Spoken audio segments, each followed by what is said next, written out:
Welcome back to a new video on this channel, and in this occasion is the Ableton Bass. Okay, so it makes sense that we begin with the oscillator section, but one tiny little thing before we start: if I play soft, it's gonna be soft, but if I play hard, it's gonna be hard. And this is because you have a velocity button right here. If you don't care about velocity, you just turn it off, and now it's gonna be the same every single time. You don't have an intensity; it's just an on and off type of deal. I'm going to go all the way up on the sustain and all the way up on the cutoff. And now you have 4 fundamental waveforms and then a sub. So if I play something, you have a sine wave, you have a saw, then you have, and you need to go all the way down to 0 on all of them. You have a square, then you have a triangle, and then you have a sub.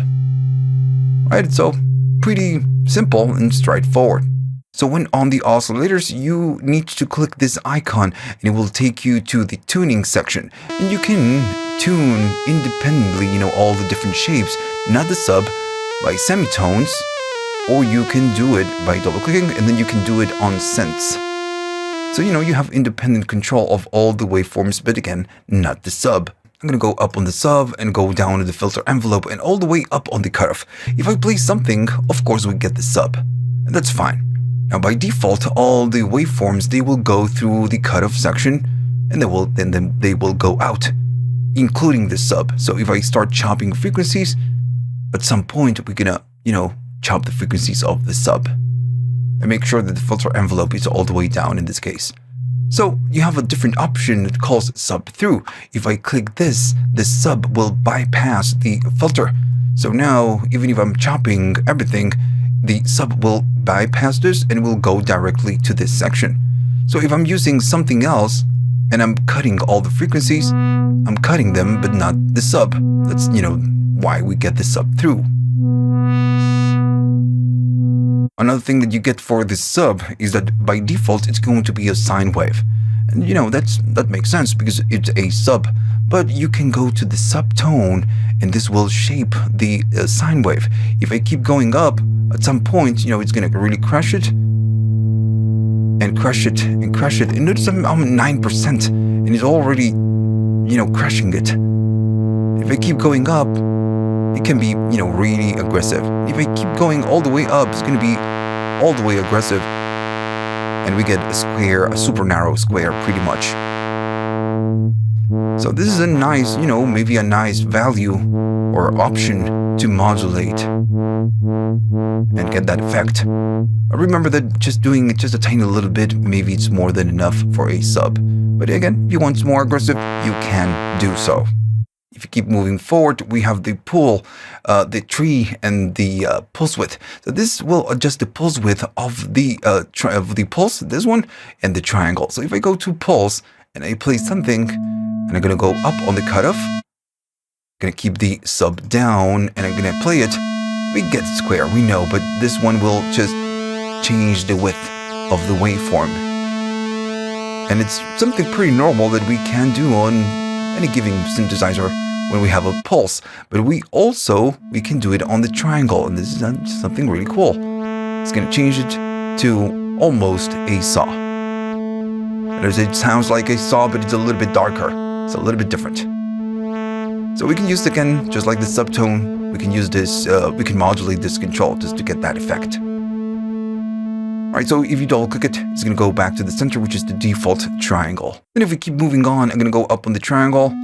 The analog, what will give you is a little bit of movement and the tuning. Notice as soon as I go up, this starts moving. So it gives you the detuning that you get with analog. Maybe with this one, it's not super obvious. But if I go to something a little bit with more harmonics, we can see the movement right here. We can hear it, of course. If I go down, it's pretty static. But if I go up, it's going to give us the movement. This is a nice way to add this analog vibe that we like so much. But remember, just like all the other controls, this can be really aggressive. So maybe just a tiny little bit is more than enough. Okay, so I'm going to keep the levels down and keep using that. Now, if I go right here at the bottom, it says amp, then sync and ring. We have some lines connecting all the different parts. Now, you don't have a manual for this device. I just, tried to find it. And there's no manual. So everything I'm just showing you right now is what I know or what I could figure out by using this device. So first, amp envelope is going to be pitch modulation. And it's going to use the amp envelope to do the pitch modulation. I'm going to enable this, and this will decide how much of the envelope, of the amp envelope, we use to modulate the pitch. So I guess I'm going to be doing something like this, something that we can hear. I'm going to go down in the sustain and go down in the release. I'm going to play it. Of course, we have a tiny little blip, but now if I go up, we can hear the detuning, and it's using again the amp envelope to go up, and you cannot go down to go up in pitch. Maybe I'm gonna do less, I'm gonna do more. Then as you change the envelope, maybe not sustain, I'm gonna go all the way up in the decay, and right here on the spectrum you can see that movement of the pitch going up and down. If I go really aggressive, it's way fast. If I do less, just a tiny little bit. Alright, so, you can do pitch modulation with the amp envelope, something that it's very useful for a bass type of sound. And then you have your sync, and then you have your ring. I'm going to turn this one off, and I'm going to turn this one on. So sync, this is a traditional sync. And I guess it's using a hidden oscillator. And I'm saying I guess because there's no manual for this. Or again, I just couldn't find it. I guess it's a square. And this will give you that hard sync type of effect. Now, something that you need to know is that it doesn't work on the sine wave. It only works when you're using the saw, the triangle, or the pulse. Now, if I play something, and maybe I'm going to go right here, just adjust the envelopes. There we go. If I go up, notice that we get it. If I go down on this, and I go to the square, we get it. If I go up on the triangle, we get it. If I go up on the sine wave, if I move this, we just don't get it. And the same thing happens with this sub. Now, when you're using sync, sync sounds really good when you modulate the pitch. And this is why, this is connected to all of this. So if maybe, I'm going to go maybe to just this square, and I'm going to go up on the saw. And I'm going to go to enable the amp envelope, and I'm going to be doing maybe 60, 70. Let's see how this sounds. And I need to adjust right here the envelopes, and I'm going to do something slow so we can really hear the effect. And now I need to go up. I'm going to go around 30. I'm going to do a little bit more maybe of the amp envelope. And there we go. We can hear it. Yeah, you get that, that hard sync sound that you get when you modulate the pitch. If I don't do anything, it's not so tasty. So going up on the amp envelope to modulate the pitch is going to give you that hard sync sound. Okay, so that's what we can do with this. And the other thing you get is going to be a ring. So this is a ring mod. And this one, it's going to give you that ring mod. But notice that when you go down, I'm going to turn this off. It gives you atonal sounds, but when you're on 0 or 50 or maybe 100%, it's not so atonal. As they keep going up, it's going to give you that atonal sounds that you get with ring. And I guess, again, just like the sync, it's using maybe a sine wave to do this. And I'm, again, just guessing. When we are at 50%,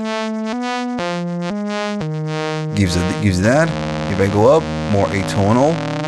All the way to 100, more tonal. And again, just like we did before, we can use the envelope to modulate the pitch if we want to. Now, one thing that you need to know is that this works on pretty much everything. If I go to the sine wave, which is something that we cannot use when we are on sync, we can't use ring on the sine wave. Alright, so let's keep moving forward. You have the cutoff section, and this is pretty standard, but you do have some additional functions that are super cool. So I'm gonna be maybe going to something that has more harmonics. There we go. You have a cutoff, and as you keep going up, going down, you're gonna chop the higher frequencies, and then you have your good old resonant control that can self-oscillate. Sounds good. Now then, with the filter, you have your low pass, which is going to be a normal low pass, and then you have a low pass too. This one, notice is really different, and it sounds a lot more distorted. So this is a distorted version or saturated version than the first low pass. Really different, super clean, really cranky.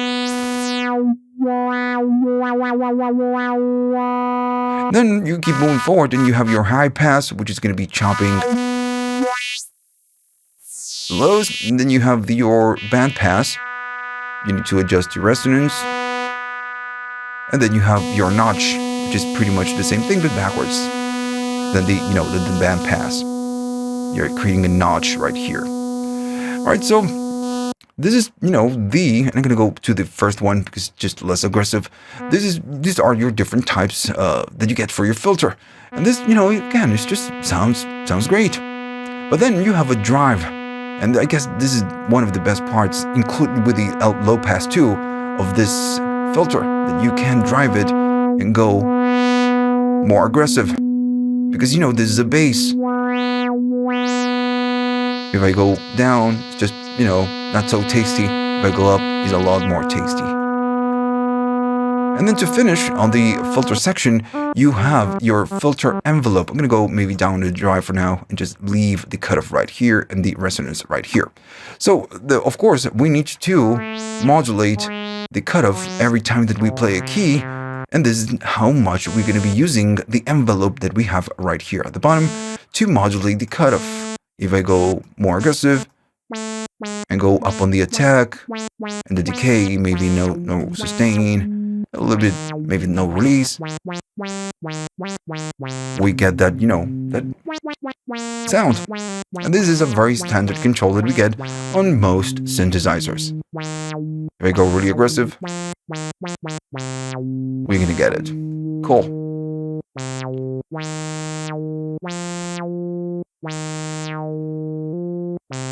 Maybe with the low pass, oh, much better. I know it's way too aggressive, but it sounds really cool. If you put in effects at the end of this, it can sound really cool.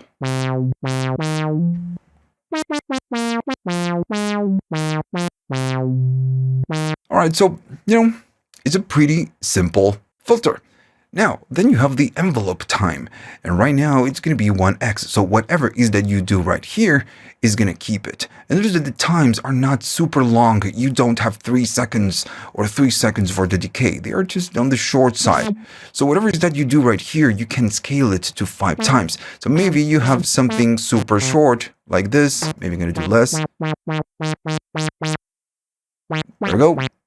You have something like that. But then, if you want to make it to check the envelopes with the slower time, you can do so by clicking the 5x. And now you have 2 different patches within the same synthesizer.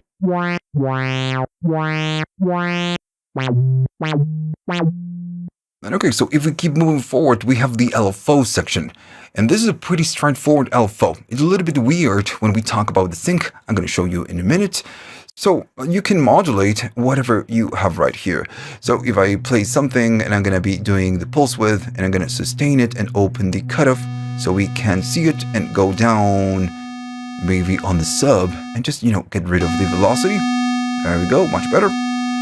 I'm going to unsync it and I'm going to show you why in a minute. If I play it and maybe go faster, now we are doing pulse width modulation because, we have the PWM and we can, go down on intensity and then go up and be much more aggressive. Double clicking is going to take you to 50%. Another thing you can do is, of course, pitch modulation. Double clicking by default is 0. the thing that you can do, you can modulate the filter. And if you want to, you can modulate the volume, which if you think about this, tremolo, right? And you have different shapes to do this. Maybe I'm going to go to something not so annoying like the filter. I'm going to go to triangle, but you have sine, you have up and down, which is, if you think about this, is a saw. So up or saw down, which is ramp up or ramp down. Then you have a triangle, and the most common waveforms. Square. Then we have random, and then we have sample and hold, which is a little bit slewed. Okay, so again, you have your most common waveforms. I'm gonna go to a sine wave, and you have your fade in. So if you play something, if you go up on the fade, it means that it will take 3 seconds, around 3 seconds, for the LFO to kick in. So if I play something, we don't get it, but if I keep holding the key, it will slowly go up on intensity and just modulate the filter. If I play again, I'm gonna play it in 3, 2, 1, nothing, and then smoothly comes in. So this is super useful when you're using or modulating the pitch, when you're doing vibrato. Maybe you're going to go faster to 7.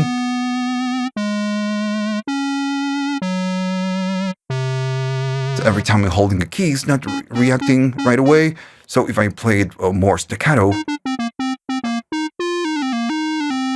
I don't get it. But if I press and hold, we get it.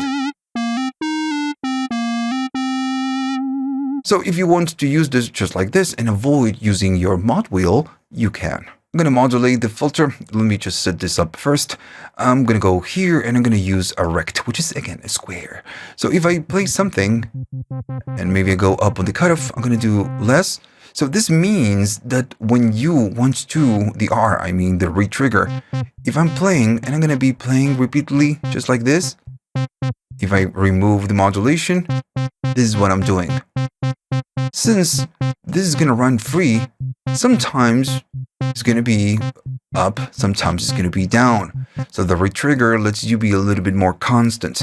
Every time that you play something, the LFO will restart from the starting point. You will be getting the same modulation, but only if you press and hold. It will, keep the LFO running and just, give you that modulation that we want. So this, again, is just a very common feature that you get on most synthesizers. Now, I guess it's time, and I'm going to go maybe to sine, and if I play and hold, this is what we get, which is fine. Now, when you're doing frequency, you can lock to hertz, you can control how fast you go, but if I go to sync and I press and hold the key, nothing happens. What the F is going on? I get nothing. So this is because the sync only works when you are playing your DAW, when you're doing playback. So I'm going to be playing it right now. There's nothing going on, but I'm just playing back. So it's going. So now if I play a key, it's going to do it. And I'm going to go up, and now you can sync, but it only works when you're playing back. If you stop the playback of your DAW, you don't get it. And I know it's a little bit weird, but that's the way it works. We have the amp and the output section. I'm going to disable the velocity for now and just maybe keep the envelope down and the cutoff up. So we know the velocity. We talked about this. I'm going to disable it for now. You have your main tuning, which means that you can go up all the way up to 12 semitones, up and down. You can go up in range of octaves and go down, of course. And then you have sense. I want to tell you a little thing. When you go to the tuning, if you drag, even just tiny little bit, notice it's not going to 2, but it's doing a little bit of detuning. So you are doing sense when you go up on this control. Even if you're not on 3, it's going there. So this is actually cool because, you can modulate and it's a little bit more, the transition is smooth and it's not like a glissando. All right. So what else do you have? Do you have a distortion? Of course, the volume. And the distortion gives you distortion. I'm going to go down the volume and then go all the way up on distortion. So you can really crush it. And this is not the same than the drive that we have on the filter section. And if you think about this, we are creating a bass. You can do a smooth bass, but if you want a more hardcore bass, the distortion really helps, just like the drive control. All right, so what else do you get? At the bottom, you have your pitch bend. You can decide how much up and how much down you can go. You have your portamento. Now, I'm going to go to maybe 300. And now if I play a key, notice it says port, and this is important. I'm playing holding a key, right? So if I play staccato, just single notes, I just don't get it. So if I play and hold a key, now if I play a new key, since I'm holding a different key, I'm getting the portamento. So it's legato mode. But then if you click this and it's hidden, you have the glide. Of course, it looks off. But now if I play a key without holding a different one, it's going to let you glide. And again, maybe it's a little bit weird, but you get it. If you don't want to do legato, gonna double click it and go back to default. And then just to finish, you have your envelope times, right? Your envelope. And this works just like the envelope you have right here. And this again controls how the volume goes out of the synthesizer. And you don't have crazy times, just like the filter, but you can make them slower by going to X5. Okay, so that's it. That's pretty much the whole device. It's a very simple synthesizer, if you think about this. And to create a bass, maybe it's just more than enough. You could go to maybe a more capable synthesizer, like a Meld or maybe Drift.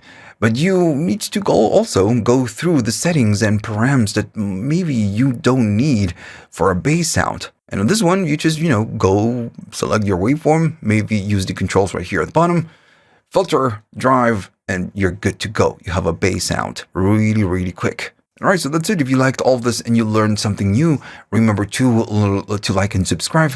And if you have the money and you want to buy me a coffee to say thanks, you can. You have links on the description for PayPal, YouTube Thanks, and Patreon.